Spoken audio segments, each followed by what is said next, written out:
آج قمر بھائی نے توحید حالت سیمینار کے حوالے سے جو موضوع مجھے توحید کا دیا ہے، اس حوالے سے دکھ اور افسوس کی بات یہ ہے کہ 1400 برس بیت چکے ہیں اسلام کو آئے ہوئے، یہی مسئلہ آج تک مختلف ہی ہے اور اس کے اوپر بھی اختلاف موجود ہے جو اسلام کی بنیاد ہے۔ توحید کیا ہے؟ اسلام کی بنیاد۔ عبداللہ ابن جدعان کا آپ نے شاید نام سنا ہوگا، مکہ کا ایک بہت بڑا سخی تھا۔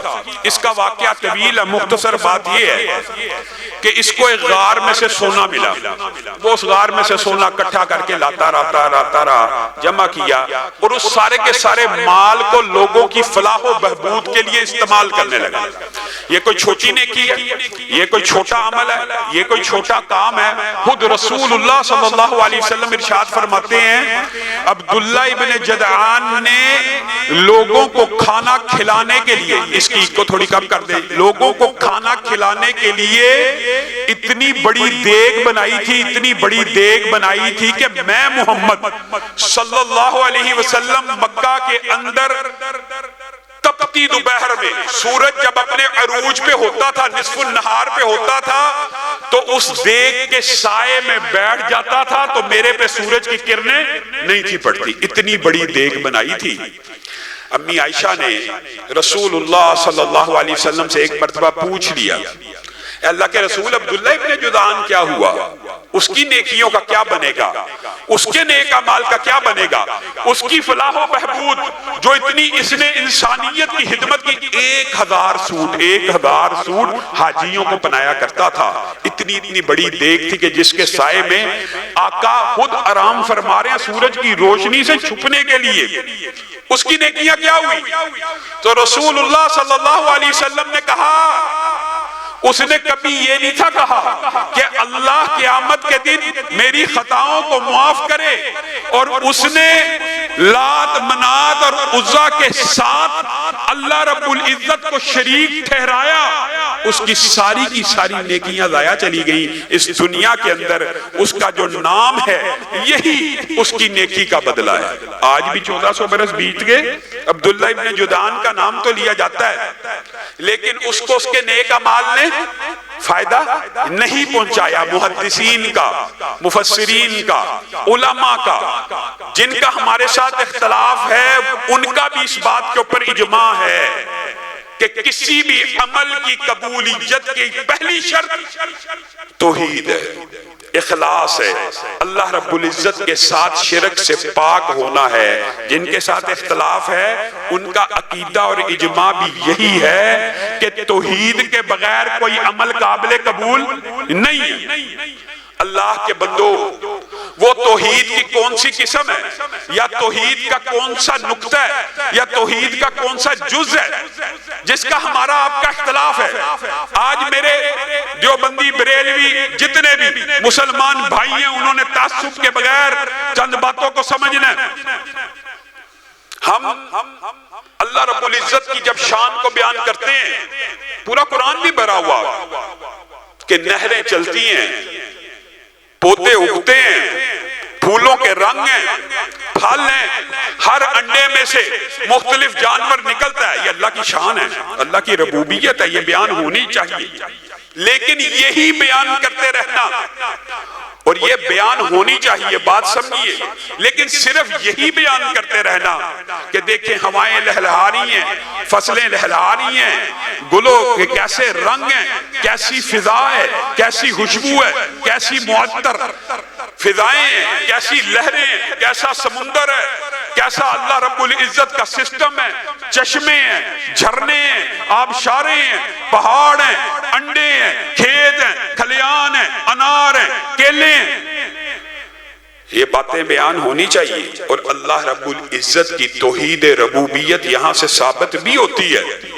لیکن ایمانداری سے آج آپ نے یہ بات سیکھ کے اور سمجھ کے جانی ہے کہ دنیا کے اندر جتنے بھی مذاہب ہیں، مذہب، جتنے بھی ادیان ہیں، دین، وہ سارے کے سارے توحید کی تو اس قسم کو مانتے ہیں، توحید کی اس قسم کے اوپر تو اختلاف ہی کوئی نہیں۔ توحید کی اس قسم کے اوپر آپ کو یہ بات بڑی تلخ لگے گی، توحید کی اس قسم کے اندر قریش مکہ کا بھی رسول اللہ سے کوئی اختلاف نہیں تھا۔ پھر یہ ہمارے پہ الزام لگاتے ہیں، یہ دیکھیں جی وہابی اور اہل حدیث ایسے ہوتے ہیں، قریش مکہ کے بارے میں یہ کہتے ہیں، ہمارے پہ الزام لگاتے ہیں۔ یہ مولوی نہیں کہتا، اٹھائیے قرآن، ایک آیت نہیں ہے، 18 سے زائد آیتیں ہیں، 18 سے زائد آیات ہیں، جہاں پہ اللہ رب العزت رسول اللہ کو اور قریش مکہ کو بھی یہ بات سمجھانا چاہتا ہے کہ ایک چیز مانتے ہو اور ایک چیز چھوڑتے ہو۔ مانتے کیا ہو؟ قُلْ لِمَنِ الْأَرْضُ وَمَنْ فِيهَا، ان سے پوچھئے اے اللہ کے رسول، ان کفار مکہ سے پوچھئے زمین و آسمان کی بادشاہی کس کے لیے؟ قُلْ مَنْ رَبُّ السَّمَاوَاتِ السَّبْعِ وَرَبُّ الْعَرْشِ الْعَظِيمِ، زمین و آسمان کا رب، عرش عظیم کا رب کون ہے؟ قُلْ أَمَّنْ يَمْلِكُ السَّمْعَ، کون ہے قوت سامعہ کا؟ 18 سے زائد آیتیں ہیں، 18 سے زائد آیتیں ہیں، اور سب کے جواب میں اللہ رب العزت رسول اللہ کو پہلے کیا کہہ رہے ہیں؟ حکم دے رہے ہیں کہ ان سے پوچھئے، قریش مکہ سے پوچھئے، قُلْ لِمَنِ الْأَرْضُ وَمَنْ فِيهَا، ان سے پوچھ لیجئے زمین و آسمان کی بادشاہی کس کے لیے؟ قوت سامعہ باصرہ کا مالک کون ہے؟ مردوں کو زندہ کون کرتا؟ مردوں کو، اور زندوں کو مارتا کون ہے؟ سَيَقُولُونَ لِلَّهِ، یہ مولوی کہہ رہا ہے۔ تو میرے وہ بھائی ذرا غور کریں جو ہمارے پہ الزام لگاتے ہیں کہ قریش مکہ کی آیتیں ہم پہ فٹ کر رہے ہیں، ہم نہیں فٹ کر رہے، اللہ کہہ رہا ہے کہ قریش مکہ سے آپ محمد صلی اللہ علیہ وسلم پوچھ لیجئے ان ساری قوتوں کا مالک کون ہے؟ سَيَقُولُونَ لِلَّهِ، قریش مکہ کہیں گے اللہ ہے، قریش مکہ کہیں گے۔ بعض لوگوں نے آپ کو یہ مغالطہ ڈال دیا کہ قریش مکہ اللہ سے واقف نہیں تھے، یہ دنیا کا سب سے بڑا جھوٹ ہے۔ آپ اٹھائیے، ہر مسلمان کو پتا ہے رسول اللہ کے والد کا نام کیا تھا؟ کیا نام تھا؟ قریش مکہ اللہ سے واقف نہیں تھے؟ رسول اللہ کے والد کا کیا نام تھا؟ عبداللہ۔ جناب عبد المطلب نے جب ابرہہ نے حملہ کیا تھا خانہ کعبہ کے اوپر تو اس کے پاس گئے، وہ آپ کے حسن سے، آپ کے دبدبے سے، آپ کے روب سے بڑا متاثر ہو گیا، اور آپ نے جب وہاں پہ جا کے کہا نا میری اونٹوں کی بات ہے، اونٹ میرے واپس کر، تو وہ کہنے لگا میں تو سمجھا تھا بیت اللہ کی بات کرے گا۔ تو اس کے جواب میں عبد المطلب کے جو الفاظ ہیں، جو لوگ یہ کہتے ہیں قریش مکہ کو اللہ کا پتہ نہیں تھا، نقطہ اختلاف یہ تھا، اللہ کی قسم یہ باطل فلسفہ ہے، نقطہ اختلاف جو تھا وہ بھی اللہ نے قرآن میں بیان کر دیا، آپ کے سامنے یہی رکھنا ہے اور یہی بات سمجھا کے آج چلے جانا۔ عبد المطلب نے کیا کہا تھا؟ میں بیت اللہ کی بات کرنے نہیں آیا، وہ جس کا گھر ہے، جو اس کا رب ہے وہ جانے اور تو جانے، وہ اس کی حفاظت خود کر لے گا، میں اپنے اونٹوں کی بات کرنے آیا ہوں۔ اور پھر اللہ نے حفاظت کی تھی کہ نہیں؟ اس عام کو عام الفیل مکہ کے کافر کہتے تھے کہ نہیں تھے کہتے؟ اس گھر کی عظمت کے قائل تھے کہ نہیں تھے قائل؟ اس گھر کا حج ہوتا تھا یا نہیں تھا ہوتا؟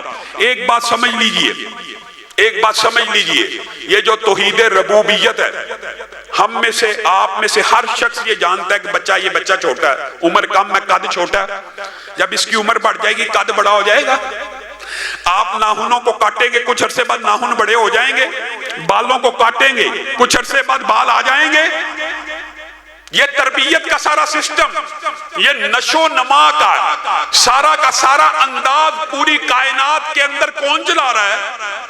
اللہ چلا رہا ہے۔ یہی قریش مکہ کا بھی عقیدہ تھا، یہی قریش مکہ کا بھی عقیدہ تھا، اور اللہ کہہ رہا ہے یہ ان کا عقیدہ تھا، ان سے پوچھ لیجئے۔ یعنی اختلاف توحید ربوبیت میں بین المذاہب بھی نہیں ہے، ہر مذہب اس بات کا قائل ہے، جو مذہب ہے، ایتھیزم کی بات نہیں کر رہا، یہ ایتھیسٹ کی، لا دین ملحدوں کی بات الگ ہے، وہ ایک الگ موضوع ہے۔ جو بھی مذہب کا اور دین کا قائل ہے، اس کا یہ عقیدہ ہے کہ ایک ایسی ہستی ہے جو کائنات کا یہ خود بخود تربیت کا سارا نشو نما کا سارا سسٹم چلاتی ہے۔ کبھی مرغی کے انڈے سے بطخ نکلی ہے، کبھی بطخ کے انڈے سے کوا نکلا ہے۔ ہر عقیدہ، ہر مسلک، ہر مذہب اس بات کے اوپر متفق ہے کہ توحید ربوبیت ایک ایسی ہستی ہے، اس ہستی کے نام ہر مذہب میں فرق ہو سکتے ہیں، لیکن ایک ہستی کا، اس کو انگلش میں کہتے ہیں وننس آف گاڈ، ایک الہ کا تصور، ایک خدا کا تصور، ایک موفوق الفطرت ہستی کا تصور دنیا کے ہر مذہب میں ہے۔ آپ کو گمراہ کیا گیا یا آپ کے دلائل میں یہ دلیلیں بنائی گئی؟ نہیں جی نہیں، یہ اہل حدیث بڑے ظالم ہیں جی، یہ جی ساری شرک کی آیات بتوں والی، ساری شرک کی آیات ہمارے پہ فٹ کرتے ہیں۔ انا للہ و انا الیہ راجعون۔ آج اگر آپ بغیر تعصب کے غور کریں تو ہندو مت بھی ایک مذہب ہے کہ نہیں ہے نا؟ ہندو بھی مجرد مٹی کی پوجا کبھی نہیں کرتا، مجرد مٹی کی پوجا، اس دھرتی کے اوپر شجر حجر کی پوجا ایسے مجرد کبھی نہیں ہوئی۔ اس مٹی کے پیچھے ایک ہستی کی داستان ہوتی ہے، اس حجر کے پیچھے ایک شخصیت ہوتی ہے، اس شجر کے پیچھے ایک پورے کا پورا ہستی کا ایک داستان ہوتی ہے۔ بت کی جو پوجا ہوتی ہے، آپ سمجھتے ہیں کہ ایک ہندو مٹی سے بت بناتا ہے، اس مٹی کی عبادت کرتا ہے؟ پھر آپ کا تصور بھی کلیئر نہیں ہے، آپ کے کنسیپٹ بھی کلیئر نہیں ہے۔ وہ بت کس کا بناتا ہے؟ رام کا۔ وہ بت بناتا ہے رام کا۔ اصل میں اس بت کی پوجا نہیں ہو رہی، پوجا کس کی ہو رہی ہے؟ رام کی پوجا ہو رہی ہے۔ وہ تو اس کی ایک تمثیل ہے، وہ تو اس کی ایک مثال صرف دی گئی ہے۔ گویا بنیادی اختلاف جو قریش مکہ کا اور کفار مکہ کا رسول اللہ صلی اللہ علیہ وسلم کے ساتھ تھا یا آپ کی امت کے ساتھ ہے، وہ کیا ہے؟ اجعل الالہۃ الہا واحدا ان ھذا لشیء عجاب۔ ہم نے تو مکہ خانہ کعبہ کے اندر 360 رکھے ہوئے ہیں، ہم ان تمام الہوں کو چھوڑ کر ایک الہ کو پکارنا شروع کریں۔ ہاں یہی نقطہ اختلاف تھا، ورنہ اللہ کو وہ جانتے تھے، اللہ کی ربوبیت کے قائل تھے، زمین و آسمان کا مالک مانتے تھے۔ مولوی نہیں کہہ رہا، اللہ کہہ رہا ہے قرآن پاک میں۔ قوت سامع اور باصرہ کا مالک مانتے تھے، مردہ کرنے والا مانتے تھے، زندہ کرنے والا مانتے تھے، زمین و آسمان کی بادشاہی مانتے تھے، عرش عظیم تک کا رب مانتے تھے۔ لیکن اختلاف یہ تھا وَإِلَٰهُكُمْ إِلَٰهٌ وَاحِدٌ۔ جب رسول اللہ نے یہ جملہ کہا، یہ جملہ اپنے اندر پورے کا پورا ایسا جامع ہے، وَإِلَٰهُكُمْ إِلَٰهٌ وَاحِدٌ۔ آج کے بعد میں محمد صلی اللہ علیہ وسلم یہ نعرہ، یہ نقطہ، یہ نظریہ، یہ مشن، یہ منشور، یہ منہج لے کے آیا ہوں کہ عبادت کے جتنے بھی افعال ہوں گے، عبادت کے جتنے بھی افعال ہوں گے، عبادت کے جتنے بھی اعمال ہوں گے، وہ کس کے لیے ہوں گے؟ ایک اللہ کے لیے۔ اسی کو توحید الوہیت کہتے ہیں کہ عبادت کے جتنے بھی افعال ہوں، عبادت کے جتنے بھی اعمال ہوں، وہ کس کے لیے ہوں؟ ایک۔ آپ نے اب بتانا ایمانداری سے، کیا دعا مانگنا عبادت ہے کہ نہیں؟ پکارنا عبادت ہے کہ نہیں؟ ذکر کرنا عبادت ہے کہ نہیں؟ نظر دینا عبادت ہے کہ نہیں؟ نیاز دینا عبادت ہے کہ نہیں؟ وَإِلَٰهُكُمْ إِلَٰهٌ وَاحِدٌ۔ یہ عبادات کرنا چاہتے ہو تو کس کے لیے ہونی چاہیے؟ اگر یہ عبادات ہیں تو یہ کس کے لیے ہونی چاہیے؟ عجیب بات یہ ہے کہ جب یہ بات کہی جاتی ہے کہ دعا، ندا، پکار، یہ سب کی سب عبادات ہیں اور یہ صرف اللہ کے لیے ہونی چاہیے، تو ایک اور عقیدہ بھی ہے، وہ بھی آپ کے سامنے واضح کر کے جاؤں گا۔ لیکن پہلی بات، دکھ ہوتا ہے، ابھی باتیں کئی تلخ ہو جاتی ہیں، لیکن اللہ شاید کہ تیرے دل میں اتر جائے میری بات۔ اگر صرف ایک دفعہ ذہنوں کو اپنے بیک گراؤنڈ سے پاک کر کے یہ بات سمجھ لیجئے۔ حضرت اکرمہ کا واقعہ آپ بھول گئے؟ حضرت اکرمہ بن ابی جہل کشتی پہ بیٹھے، کشتی گرداب میں پھنس گئی ہے اور ملا کہتا ہے، اور کوئی لات کو پکار رہا ہے، کوئی بنات کو پکار رہا ہے، کوئی عزا کو پکار رہا ہے۔ ملا کہتا ہے اپنی دعاؤں کو خالص کرو۔ اکرمہ بن ابی جہل کہتے ہیں میرے ذہن میں خیال آیا، ہم جو تین کو پکار رہے ہیں نا، لات منات عزا کو، تو یہ ملا کہہ رہا ہے ان میں سے ایک کو پکارو، ایک کے لیے خالص پکار کرو۔ تو میں ایک کو پکارنا شروع ہو گیا۔ تو پھر ملا نے کہا کن کو پکارتے ہو؟ یہاں سمندر میں جب پھنس جاتی ہے نا کشتی، جب سمندر میں پھنس جاتی ہے کشتی، تو لات منات اور عزا پکار نہیں سنتے، یہاں پہ ایک اللہ ہی پکار سنتا ہے، اور اللہ نے بھی ان واقعات کا قرآن پاک میں مفصل ذکر کر دیا۔ فَإِذَا رَكِبُوا فِي الْفُلْكِ دَعَوُا اللَّهَ، اور آگے مخلصین کا ذکر بھی آ گیا۔ اللہ نے کہا جب یہ مکہ کے مشرک، اللہ کہہ رہا ہے، اللہ کہہ رہا ہے، مولوی کے اوپر ہر بات کا الزام، اہل حدیث اور وہابیوں کے اوپر الزام۔ فَإِذَا رَاكِبُوا، جائیے جس کا مرضی ترجمہ اٹھا کے پڑھ لیجئے، فَإِذَا رَاكِبُوا فِي الْفُلْكِ دَعَوُا اللَّهَ، جب وہ کشتیوں پہ سوار ہوتے ایک اللہ کو خلوص نیت سے پکار اٹھتے، اور جب خشکی پہ آتے پھر لات منات عزا کی پوجا کرنا شروع کر دیتے۔ اللہ نے یہاں پہ پکار کو، ندا کو ہی کہا کہ یہ اللہ کے لیے خالص ہو کے اللہ کو پکارتے۔ اب اکرمہ کے ذہن میں اس ملا کی بات سن کے کیا خیال آیا؟ سبحان اللہ، ایک دن ایک لمحہ تھا جہاں پہ اسلام کی قبولیت اور کفر کے اور شرک کے درمیان فرق تھا۔ ایک یہ جملہ جس کو آپ نے اور میں نے بڑا ہلکا سمجھا ہوا ہے، عبادات کے اندر اللہ کی ذات کے ساتھ کسی کو شریک کر لیا جائے، یہ کوئی معمولی عمل ہے؟ یہ معمولی عمل نہیں ہے، یہ اسلام اور شرک کے مابین حد فاصل ہے۔ اور رسول اللہ نے اسی لیے کہا تھا کہ دبے پاؤں چونٹی کی طرح انسان میں آ جاتا ہے۔ اکرمہ نے کہا اگر کشتی میں، سمندروں میں ایک اللہ سنتا تو خشکی پہ نہیں سنتا ہوگا؟ واپس کر، مجھے اتار دے۔ اب آپ نے بغیر تعصب کے اور ایمانداری سے ہمارے معاشرے کے ایک شعر کا جائزہ لینا ہے۔ قریش مکہ اور کفار مکہ جب گرداب میں پھنستی ہے کشتی تو اللہ کو پکارتے ہیں، اور ہمارے پاکستان کا بر صغیر کا مسلمان جب گرداب میں پھنستی ہے کشتی تو تب بچاتا ہے معین الدین چشتی۔ انا للہ و انا الیہ راجعون، شعر ہے کہ نہیں؟ اپنی طرف سے بنایا۔ جب گرداب میں پھنستی ہے کشتی تب بچاتا ہے معین الدین چشتی۔ فَإِذَا رَكِبُوا فِي الْفُلْكِ دَعَوُا اللَّهَ، کفار مکہ اور قریش مکہ جن کے خلاف تلواروں کو بے نیام کیا گیا، جن کے خلاف بدر و احد لڑی گئی، جن کے خلاف رسول اللہ نے ساری زندگی سٹرگل اور محنت کی، وہ کشتیوں میں بھی سوار ہوتے تو اللہ کو پکار اٹھتے۔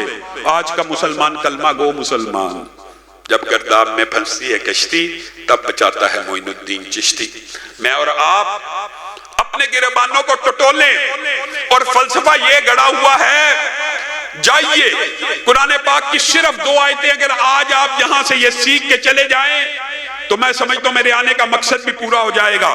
سورۃ یونس آیت نمبر 18، وَيَعْبُدُونَ مِن دُونِ اللَّهِ مَا لَا يَضُرُّهُمْ وَلَا يَنْفَعُهُمْ وَيَقُولُونَ، کیا کہتے ہیں؟ هَؤُلَاءِ شُفَعَاؤُنَا،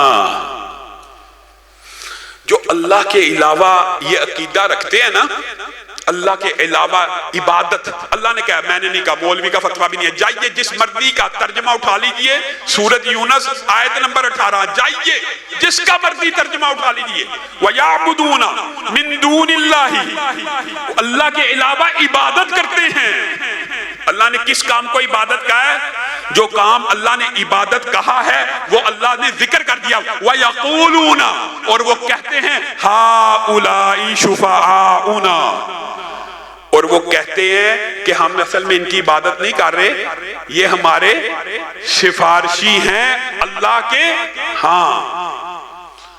اللہ کے ہاں کسی کے بارے میں یہ عقیدہ رکھنا کہ اس کی ذات کو واسطہ دے کے ہم اللہ کو پکاریں گے۔ ہمارے پہ یہ الزام لگتا ہے جی یہ بڑے سخت ہے جی، یہ وسیلے کو، ذات کے وسیلے کو بھی شرک کہہ دیتے ہیں۔ ہم کہہ رہے ہیں، اللہ کہہ رہا ہے، اللہ کہہ رہا ہے کہ قیامت تک پکارنے والا جب بھی کسی کو پکارے گا جو اس کو نفع اور نقصان نہیں پہنچا سکتا، اس کا مقدمہ یہ ہوگا میں عبادت تھوڑی کر رہا ہوں، حالانکہ اللہ نے یعبدون کا ذکر پہلے کیا ہے، یہ میرا سفارشی ہے، اس کی عبادت نہیں ہو رہی۔ اور دوسری آیت سورۃ زمر کی، والذین اتخذوا من دونہ اولیاء، یہ آیت بھی جا کے پڑھ لیجئے اور ترجمہ کسی کا بھی پڑھ لیجئے۔ جائیے سورۃ زمر آیت نمبر 3 اٹھائیے، والذین اتخذوا من دونہ اولیاء، جو اللہ کے علاوہ کسی کو ولی پکڑتے ہیں، اللہ کے علاوہ کسی کو ولی پکڑتے ہیں، وہ کیا کہتے ہیں؟ ما نعبدہم، ما نعبدہم، ہم ان کی عبادت کوئی نہیں کر رہے، الا لیقربونا الی اللہ، یہ تو ہمیں اللہ کے قریب کرنے والے ہیں۔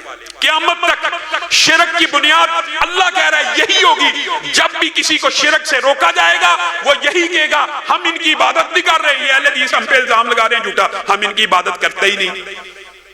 کیا کرتے ہیں آپ؟ ما نعبدہم الا لیقربونا الی اللہ زلفا، قیامت تک اللہ جس بات کو شرک کہہ رہا ہے، اللہ جس پکار کو شرک کہہ رہا ہے، اللہ جس وسیلے کو شرک کہہ رہا ہے، مولوی نہیں کہہ رہا۔ کاش کبھی کھلے ذہن سے یہ ترجمہ ہی پڑھ لیا ہو تو بات کتنی آسان ہے۔ وہ کہیں گے یہ پہلی آیت میں یہ ہمارے سفارشی ہیں، اور دوسری آیت میں یہ ہے یہ ہمیں اللہ کے قریب کرنے والے، یہ نیک بندے ہیں، یہ اولیاء اللہ ہیں، یہ ہمیں اللہ کے قریب کرنے والے ہیں۔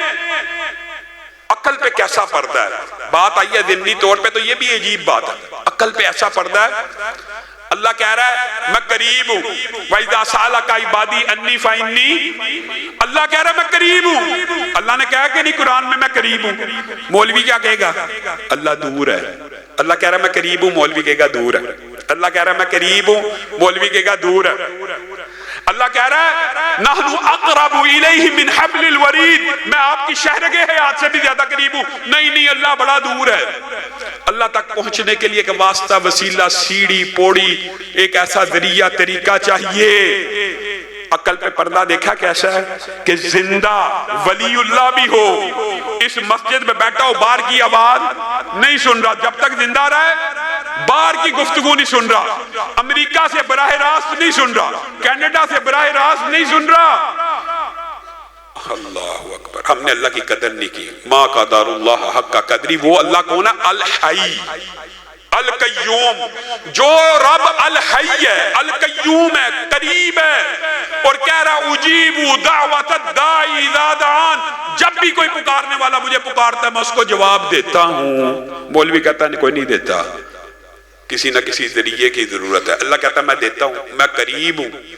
وہ الحی اور القیوم تیری اور میری بات کو نہیں سنتا، لیکن اولیاء اللہ، ولی اللہ، پیر کامل جو اس مسجد کی دیوار کے پیچھے نہ دیکھ سکتا ہے نہ سن سکتا ہے، وہ جب مر جاتا ہے، زندہ تھا تو ساتھ والے گھر کی نہیں سن رہا، مر گیا تو براہ راست ہر ایک کی سنتا چلا جا رہا ہے، ہر ایک کی سنتا چلا جا رہا ہے۔ یہ عقیدے کا جنازہ نہیں ہے، یہ عقیدے کا بیڑا غرق نہیں ہے۔ اور جو لاجک اور منطق آپ کو سمجھائی جاتی ہے جی یہ جو وسیلہ ہوتا ہے، وسیلے کی تو قرآن پاک میں احادیث میں اجازت ہے، یہ اہل حدیث بڑے ظالم ہے، یہ وسیلے کو بھی شرک کہتے ہیں۔ ہم کہتے ہیں اللہ کے بندو ان راستوں سے بچ جاؤ۔ قرآن کی یہ آیتیں ہمیں بتاتی ہیں کہ دعا کرنا، پکارنا، ندا دینا بھی خالص ایک اللہ کے لیے ہونا چاہیے۔ مکھی والا واقعہ بھول گئے؟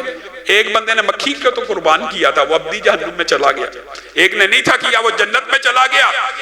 اور جو آپ کے سامنے مقدمہ رکھا جاتا ہے یہ بھی آپ نے سمجھنا ہے۔ ہم حضرت علی کی عبادت نہیں کرتے، حضرت علی وسیلہ ہیں، واسطہ ہیں، ہم رسول اللہ کی عبادت نہیں کرتے۔ ما نعبدوہم، پھر یہ کہتے ہیں یہ اہل حدیث بڑے ظالم ہیں، یہ آیتیں ہمارے پر فٹ کرتے ہیں۔ اللہ نے کہا کہ قیامت تک شرک کرنے والا یہ دلیل دے گا ہم ان کی عبادت نہیں کرتے، یہ ہمیں اللہ کے قریب کرنے والے ہیں۔ چلیں آپ نے عقلی اور منطقی طور پہ آج کے بعد جا کے ان سے بات کرنی ہے، پیار سے، تان و تشنیع کسی کو نہیں دینا۔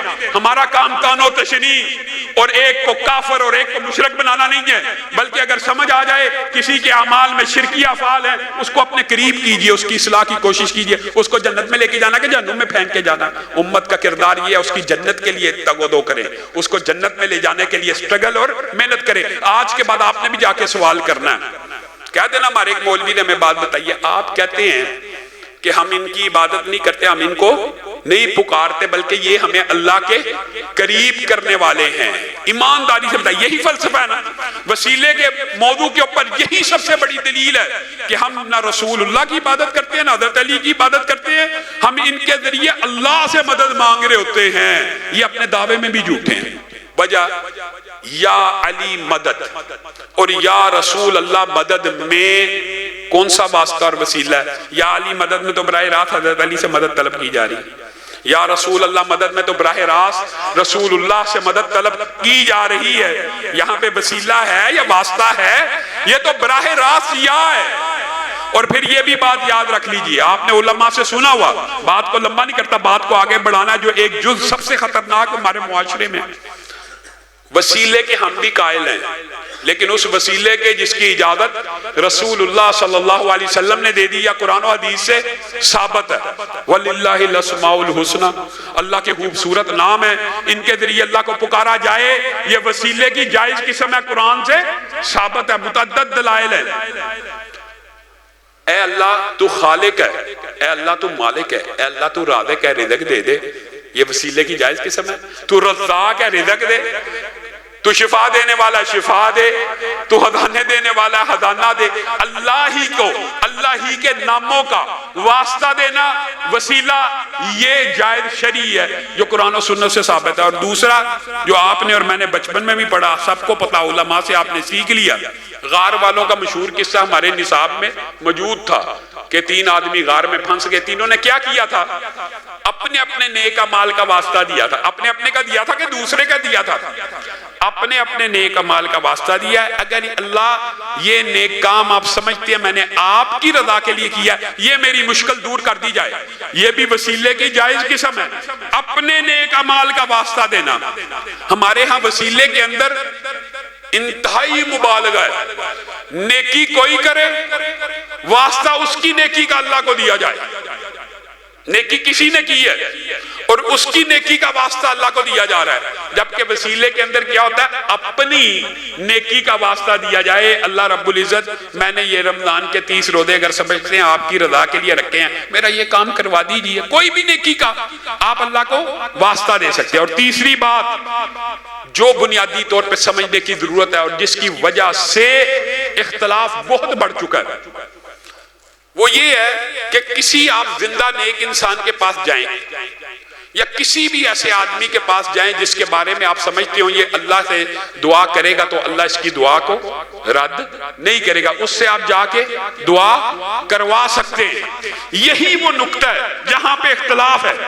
ہم زندہ ولی ہو، زندہ انسان ہو، زندہ ماں باپ ہو، زندہ کوئی بھی ہو، اس کے پاس اس سے ریکویسٹ کرنا، اس سے اپیل کرنا کہ اس سے دعا کروا دی جائے اپنے حق میں، اس کو جائز شرعی وسیلے کی قسم سمجھتے ہیں۔ تو یہ وسیلہ کیا بنا؟ دعائے ولی کا، کہ ذات ولی کا وسیلہ ہے۔ بات ذرا سمجھنے کی ضرورت ہے، آسان کرتا ہوں، یہاں پہ بھی ذات کا وسیلہ نہیں ہے، یہاں پہ کس کا وسیلہ ہے؟ دعائے ولی کا وسیلہ ہے، اور اس کی دلیل قرآن و سنت میں موجود ہے تو مانتے ہیں، اور اگر یہ بھی نہ ہوتی تو نہ مانتے۔ رسول اللہ کے پاس آدمی آیا، رسول اللہ نے خطبے کے دوران دعا کی، بارش ہو گئی۔ اب آپ نے غور کرنا ہے جو ذات کے وسیلے کے قائل ہیں ان کے پاس کیا دلیل ہے؟ ان کے پاس ایک دلیل ہے اور وہ دلیل بھی ان کے خلاف جاتی ہے۔ حیران بندہ یہ ہوتا ہے، اور اگر پیار سے محبت سے سمجھائیں گے تو بات سمجھیں گے لوگ۔ اسی طرح آپ کا عقیدہ اور منہج پھیل رہا ہے۔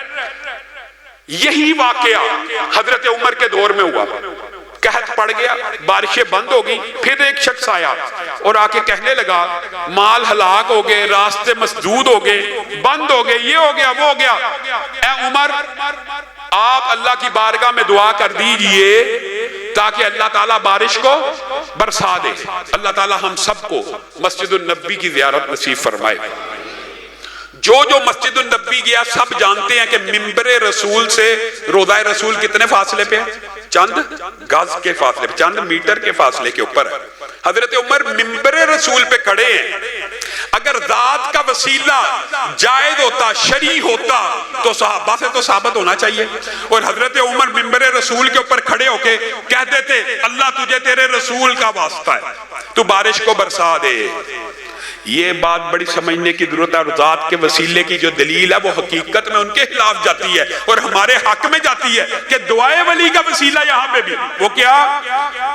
حضرت عمر نے کہا جب رسول اللہ صلی اللہ علیہ وسلم اس دنیا میں تھے تو تب ہم ان سے دعا کرواتے تھے اور اللہ ان کی دعاؤں کو سنتا تھا۔ آج وہ دنیا میں نہیں ہے، اگر ذات کا وسیلہ ہوتا تو رسول اللہ کا واسطہ دے دیا جاتا۔ چچا عباس کو بلایا جائے، اب وہ ایک ایسی ہستی ہیں جب ہاتھوں کو اٹھاتے ہیں تو اللہ کو ہاتھوں کو حالی لٹاتے ہوئے حیا آتی ہے. چچا عباس کو بلایا, دعا کی بارش ہو گئی. اب یہاں پہ بتائیے, وہ کہتے ہیں یہ دلیل ہے ذات کے وسیلے کی, کیونکہ رسول اللہ کے چچا تھے. یہاں پہ دعائے عباس ہے. کسی بھی زندہ نیک آدمی یا جس کے متعلق آپ کا گمان ہو کہ اس کی دعائیں اللہ سنتا ہے, اس کے پاس جا کے یہ کہنا کہ میرے لیے اللہ کی بارگاہ میں دعا کر دے, یہ 100% جائز امر ہے.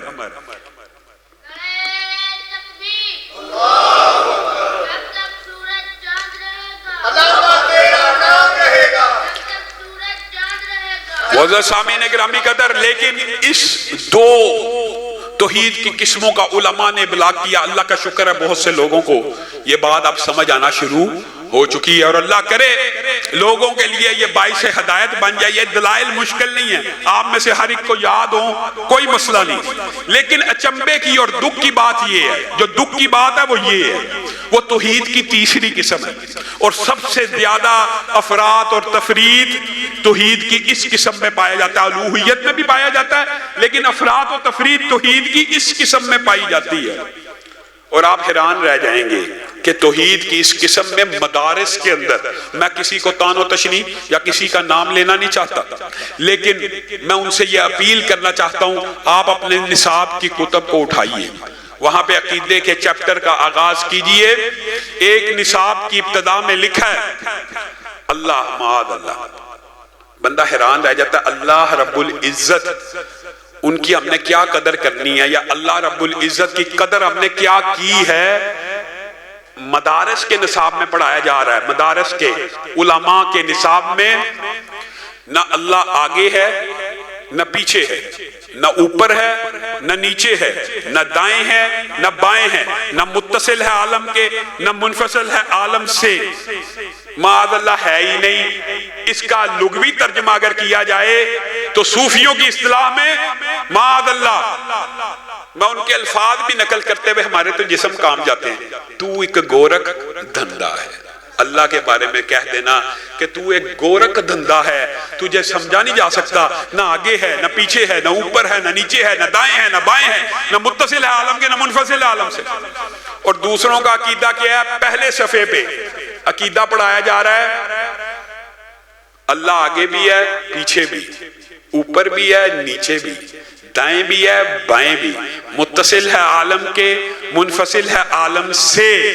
یہ کیا عقیدہ ہے؟ یہ عقیدہ یہ ہے جی اللہ ہر جگہ ہے, ہر شے میں ہے, ہر چیز میں ہے. اور یہ بات اتنی خطرناک ہے, ہمارے لاشعور میں ایسی بیٹھی ہوئی ہے, بچپن سے ہمیں یہ پڑھایا گیا ہے اللہ کہاں ہے, اللہ ہر جگہ ہے. اللہ کہاں ہے, اللہ ہر جگہ ہے. آپ بھی بچوں سے پوچھ لیجئے, آج بھی ہمارے نصاب کی کتابوں میں یہ باتیں لکھی ہوئی ہیں. اللہ کہاں ہے, اللہ ہر جگہ ہے.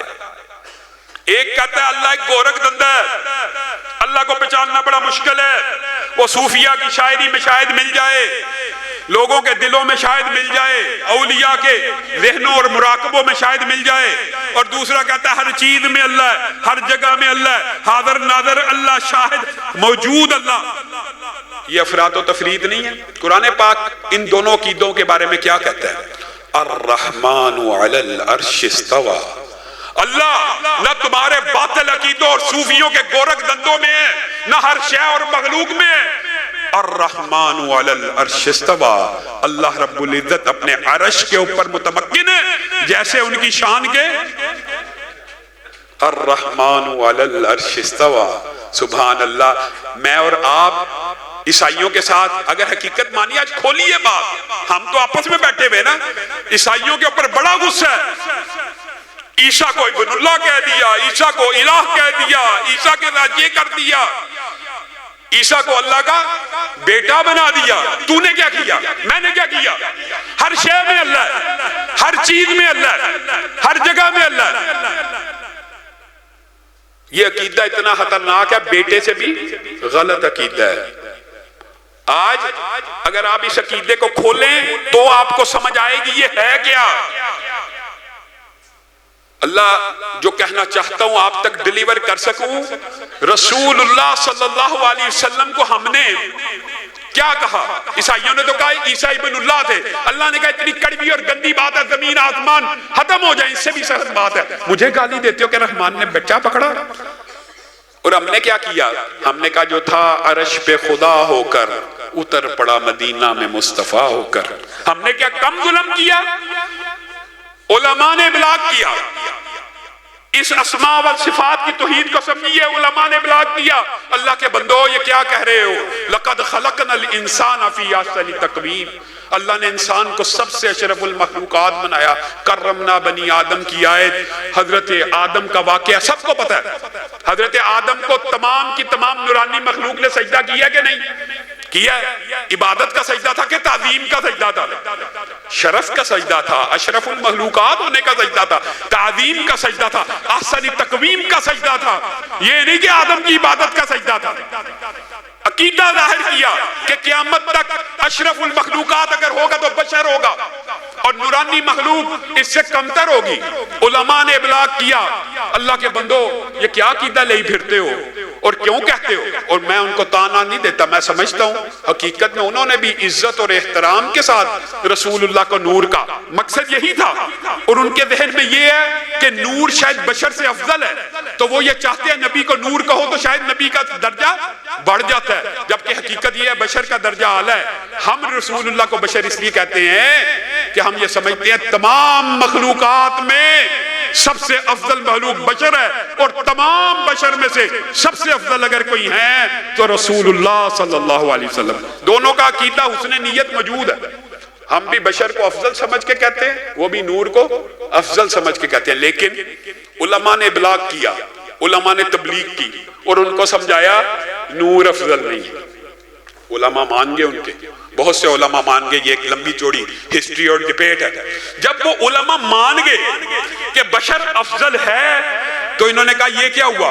ہم تو یہ مقدمہ ہار چکے ہیں، تو ایک مقدمہ گڑا گیا، اِنَّا لِلَّهِ وَإِنَّا إِلَيْهِ راجعون۔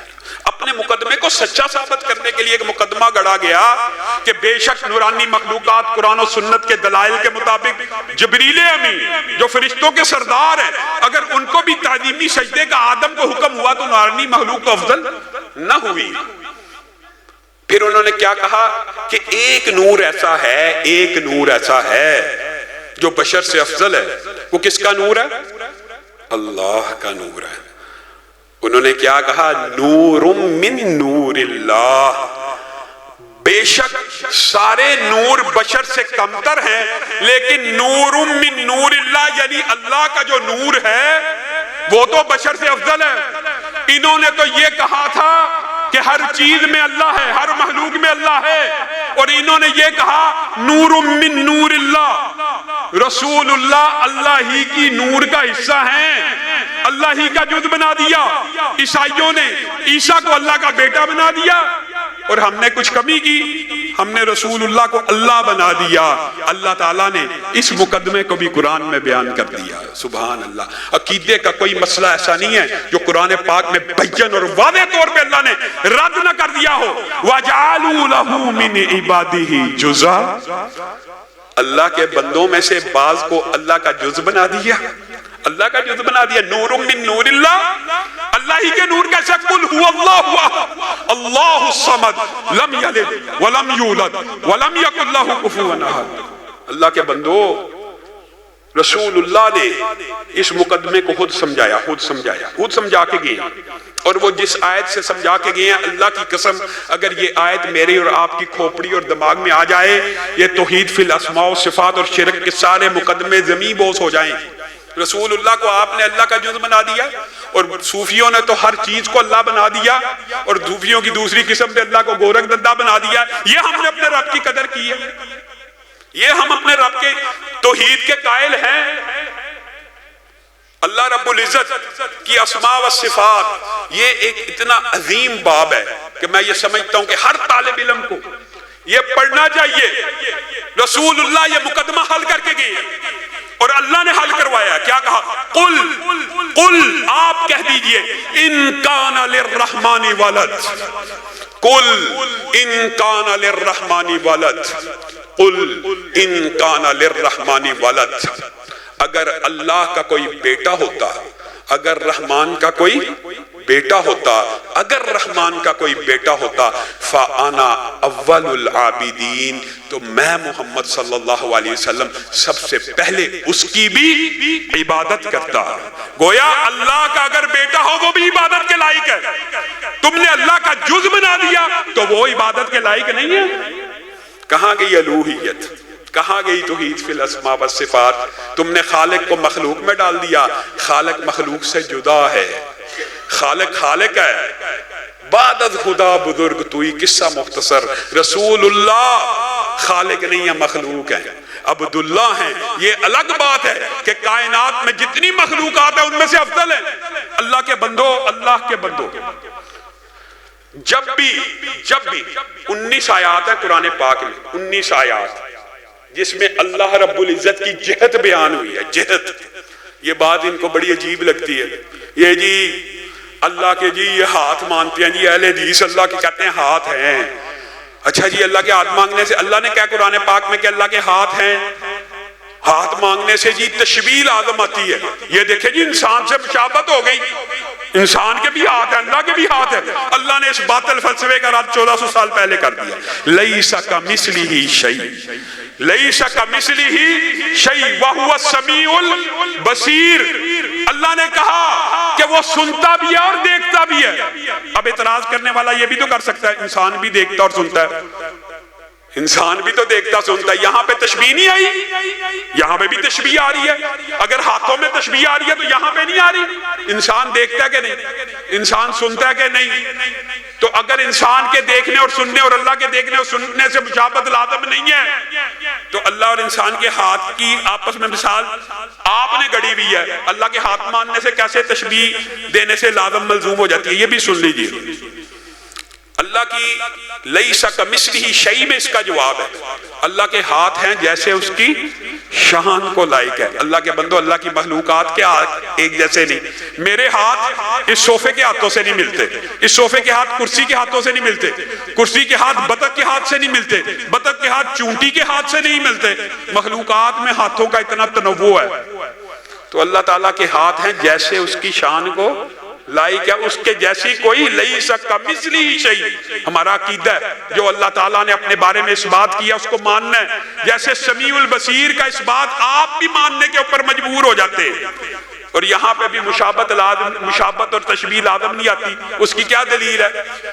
میں اس مسجد کی دیوار کے پیچھے نہیں دیکھ سکتا، ہمارا اسپیکر جہاں تک جا رہا ہے اس سے باہر آواز نہیں جا رہی، کہیں سے آواز ہم نہیں سن سکتے، دوسرے محلے کی آواز یہاں پہ آ رہی ہے۔ اور رب تو وہ ہے، عرب انسان اپنی اپنی زبان میں، اپنی اپنی بولی میں اللہ سے دعا کر رہے ہوں، اللہ سب کی سن بھی رہا اور سب کو جواب بھی دے رہا ہے۔ ہماری ماں کیا کہتی ہے؟ اللہ کی قسم ہولا کی آواز میرے کانوں سے نیچی سے ہی ٹکراتی۔ اللہ نے آسمان کی بلندیوں سے کہا قد سمع اللہ قول التی تجادلک فی زوجہا۔ اللہ نے اس عورت کی پکار کو سن لیا جو تیرے سے تیرے خاوند کے بارے میں جھگڑا کر رہی ہے۔ اللہ کے بندو، اللہ کی جہت قرآن پاک میں 19 آیات میں اللہ نے بیان کیا۔ کیا جہت بیان کی ہے؟ علوف کی۔ یہ ہمارے پہ اعتراض کہیے اب ابھی کہتے ہیں اللہ آسمان میں، اللہ اوپر ہے۔ یہ میں کہتا ہوں یہ رسول اللہ صلی اللہ علیہ وسلم کے پاس ایک مقدمہ آیا اور علوف کی جہت قرآن کی 19 آیات میں موجود ہے۔ مقدمے کا ذہن میں آ گیا، رسول اللہ کے پاس ایک مقدمہ آیا، اللہ کے رسول مجھے لگتا ہے میری جو خادمہ ہے نا وہ ایمان قبول کر چکی ہے۔ رسول اللہ نے کہا اس کو میرے پاس لے کے آؤ۔ آپ کو کیسے پتا جائے گا؟ مجھے پتا چل جائے گا۔ رسول اللہ نے اس سے اشارے سے پوچھا اللہ کہاں ہے؟ اس عورت نے اشارے سے جواب دیا، انگلی کا صرف اشارہ کیا، مراد یہ تھی آسمان میں ہے۔ تو رسول اللہ صلی اللہ علیہ وسلم نے کہا اس کو آزاد کر دو، یہ مومنہ ہے۔ جس بندے کا یہ عقیدہ اللہ آسمان میں، ام امنتم من فی السماء امنتم من فی السماء قد نرى تقلب وجهک فی السماء۔ رسول اللہ صلی اللہ علیہ وسلم کی نظریں کہاں جاتی تھی؟ آسمان کی طرف۔ رسول اللہ کو معراج کہاں پہ ہوا؟ اگر اللہ ہر جگہ میں ہے، ہر چیز میں ہے، ہر جگہ میں موجود ہے تو آسمان پہ لے جانے کی ضرورت کوئی نہیں تھی. الرحمن علی العرش استویٰ. تو اللہ کے بندو، اللہ کے ساتھ اس کی توحید ربوبیت کا اقرار ضروری نہیں ہے، اس کی توحید الوہیت کو ماننا بھی ضروری ہے، اور توحید فی الاسماء والصفات کا ادراک بھی ضروری ہے. اس حد تک ضروری ہے کہ ایک شخص رسول اللہ کے پاس آ گیا اور کہنے لگا جو آپ چاہیں اور جو اللہ چاہے. یہ کتنا چھوٹا جملہ، جو آپ چاہیں اور جو اللہ چاہے. رسول اللہ نے جواب میں کیا کہا؟ اجعلتنی للہ ندا، کیا تم نے مجھے اللہ کے ساتھ شریک کر دیا صرف چاہت کے لفظ کے ساتھ؟ قل ما شاء اللہ وحدہ، یہ کہو جو اکیلا اللہ چاہے. اللہ رب العزت جو کہا گیا، جو سنا گیا، اس کو سمجھنے کی توفیق عنایت فرمائے. سبحان ربک رب العزت عما یصفون وسلام علی المرسلین والحمد للہ رب العالمین.